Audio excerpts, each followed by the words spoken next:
Hello welcome to my channel. இன்றைக்கி ஒரு simple and easy recipe பார்க்கலாம்.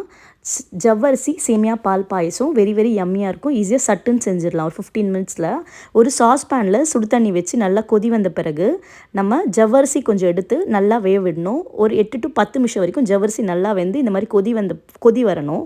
வந்த பிறகு இதில் கொஞ்சமாக சேமியா ஆட் பண்ணிக்கோங்க.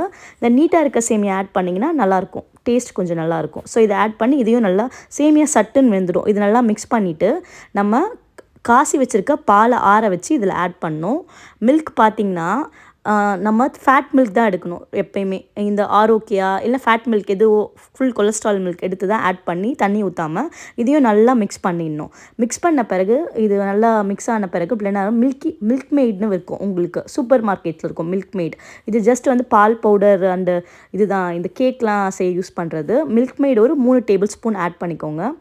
இது எல்லா சூப்பர் மார்க்கெட்ஸ் எல்லாத்துலேயுமே கிடைக்கும். குங்குமப்பூ இருந்தால் ஆட் பண்ணலாம், இல்லைனா ஸ்கிப் பண்ணிடலாம், ஆப்ஷனல் தான் இது. குங்குமப்பூ கொஞ்சம் ஆட் பண்ணி எல்லாத்தையும் நல்லா மிக்ஸ் பண்ணிங்கன்னா நல்லா திக்னஸ் நல்லா வந்துடும் அந்த மில்கி மேடு குங்குமப்பூ. தென் நெய்யில் வறுத்து வச்சுருக்க முந்திரி திராட்சை கொஞ்சமாக கார்டமன் பவுடர் ஏலக்காய் பொடி எல்லாமே சேர்த்து நல்லா மிக்ஸ் பண்ணி இறக்குனிங்கன்னா டேஸ்டியான யம்மியான ஜவ்வரிசி சேமியா பாயசம் ரெடி. ரொம்ப சூப்பராக இருக்கும். ஏதாவது பண்டிகை அந்த மாதிரி வந்தால், ஏதாவது உங்கள் வீட்டில் ஸ்பெஷல் டே ஏதாவது அக்கேஷன் அப்படின்னு வந்தால் செஞ்சு கொடுத்திங்கன்னா ரொம்ப சூப்பராக இருக்கும், ரொம்ப யம்மியாக இருக்கும். இதோட டேஸ்ட்டே பார்த்திங்கன்னா ரசமலாய் டேஸ்ட் வரும் குங்குமப்பூ கலந்ததால். ஸோ எல்லோரும் ட்ரை பண்ணுங்கள்.